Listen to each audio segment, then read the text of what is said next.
Donc bonjour, alors aujourd'hui c'est le 7e article sur le pouvoir des liens faibles d'Yves Citron qui s'intitule Cartographie lianagiste et politique monadiste. Et Yves Citron, il est professeur de littérature et médias à l'université Paris 8 et il fait beaucoup de choses ce monsieur, je crois qu'il est aussi défini comme comparatiste. Et il est co-directeur de la revue Multitude. Alors, donc tout d'abord, le mot lianage, donc qui s'écrit L-Y-A-2-N-A-J, en fait c'est pour donc la cartographie lianagiste, c'est quand on encercle l'ennemi, et la philosophie monade, par rapport à son titre, donc dans la politique monadiste, la philosophie monade, c'est étymologiquement en grec monas, unité, ce qui peut être en fait donc l'unité suprême, genre Dieu, ou l'unité minimale. Donc il doit, je pense aussi, sûrement avoir un rapport de force avec des degrés différents entre l'immatériel, comme Dieu, la spiritualité, et le matériel.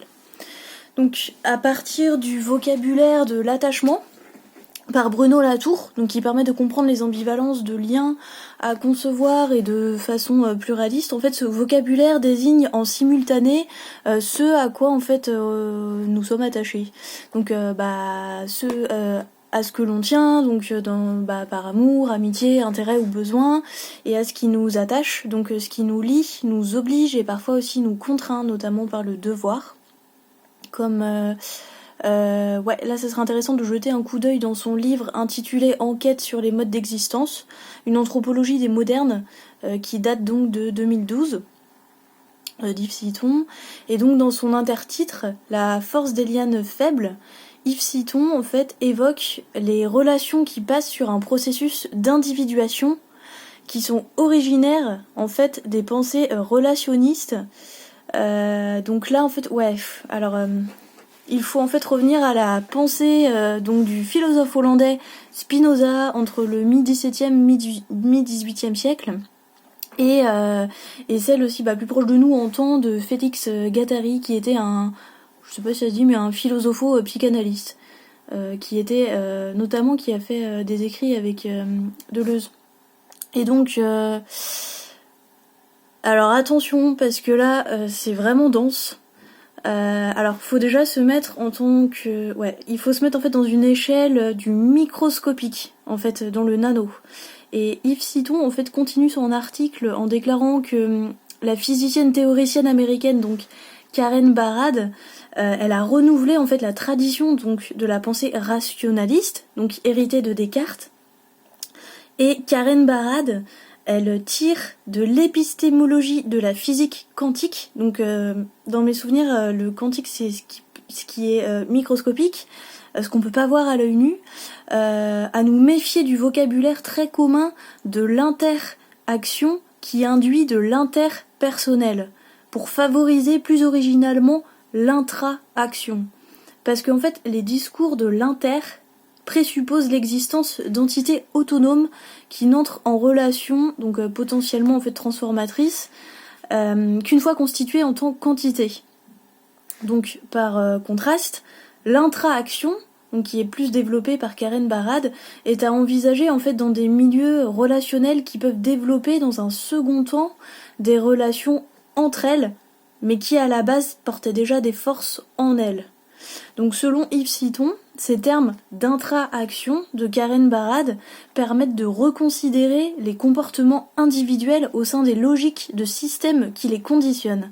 Alors là, il faudrait voir aussi les écrits très fonctionnalistes du sociologue allemand Niklas Luhmann du siècle dernier. En fait, lui, il s'est spécialisé dans les approches des systèmes sociaux, de l'administration et du système médiatique. Et évidemment, donc pour Yves Citron, donc ces théoriciens, théoriciennes, praticiennes de l'intra-action se méfient en fait de toute prétention à une position de surplomb ou d'extériorité. Et en gros, alors celui qui expérimente avec ces appareils doivent être compris dans les dispositifs de l'intra-action qui conditionnent leur observation même. C'est un peu comme l'équivalent d'un regard externe. Donc plus loin dans l'article, Yves Citon sollicite la notion de lianage, donc que l'on a déjà retrouvé là dans le titre avec la cartographie lianagiste. Et cette notion-là, en fait, elle s'est répandue à l'occasion d'un mouvement de revendication sociale en 2009 en Guadeloupe. Et dans le manifeste, donc ça c'est le titre, dans le manifeste pour les produits de haute nécessité, une dizaine en fait de poètes et intellectuels antillais définissent la dynamique lianage comme une activité d'allier et de rallier, de lier, relier et relayer tout ce qui se trouvait désolidarisé. Et que l'activité transindividuelle de lianage invite à concevoir en fait des liens faibles ou forts, peu importe l'intensité, mais sous l'analogie des lianes, qui sont elles caractérisées par leur vitesse de pousse et leur puissance d'entrelacement, donc de leur solidité. Et les lianes, elles sont solidaires d'un tissu qui, qui s'auto-trame toute seule en des raisons de lignes inédites. Alors selon le poète Denetem Twambona, la ligne de fuite du lianage est partout, à chaque étage de la forêt, donc c'est-à-dire sans hiérarchie et en chasse des formes de vie a priori sans rapport. Et alors il y a un extrait très beau de Denetem Twambona qui déclare en fait que le lianage est une façon de composer les forces et les formes, c'est une composition en mode mineur, une fugue végétale. Donc par son parcours vertigineux, la liane incarne le pouvoir de traverser et d'être nourri parce que l'on traverse, et vice-versa, les strates des sous-sols, le fourmillement des sous-bois, la chute inversée des fougères et des arbres tropicaux. Donc la force des lianes, en fait, pour Yves Citon, sont facteurs d'attachement et d'arrachement, et trament leur attachement en s'arrachant continuellement elles-mêmes à la force, en fait, de la gravité. Donc voilà, ça c'est le processus d'intraction là, dans un milieu forestier. Ensuite, Yves Citon, il pose la question de comment cartographier ce travail de lianage, parce qu'en fait, nous les occidentaux, on a dans nos imaginaires cartographiques une position donc de surplomb qui aplatit, oui, c'est vrai, en fait, on est habitué à avoir une vision de la carte projetée sur un plan horizontal. Et donc l'idéologie d'Internet, en fait, enfin du World Wide Web, du 3W, le confirme bien. Donc là, faut plus penser à Google Maps, où en fait ce type graphique de liens, donc Google Maps, sont représentés comme des interconnexions qui relient des individus occupant des places repérées type localisation GPS. Et là, en fait, moi, ça me fait penser à un travail de Julien Prévieux sur des cartographies des tissus urbains qui sont faits sous forme d'enquête, en fait. Ouais, c'est ça, Julien Prévieux, il a une œuvre, il faudrait que je la retrouve, qui reprend, en fait, des tracés cartographiques.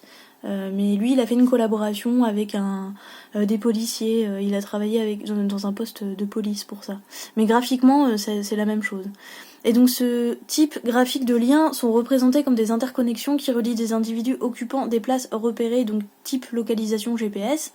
Et dans cet imaginaire en fait du net, c'est la mondialisation tout entière qui nous est donnée en fait en 2D à l'horizontale. Et donc le lianage impose une troisième dimension, forcément la verticale. Donc on pourrait penser aux liens sur les réseaux sociaux avec les repérages des connexions internet chez les particuliers. Et c'est vrai que je me demande en ce moment avec le confinement, ça doit, j'imagine, graphiquement saturer. Voilà.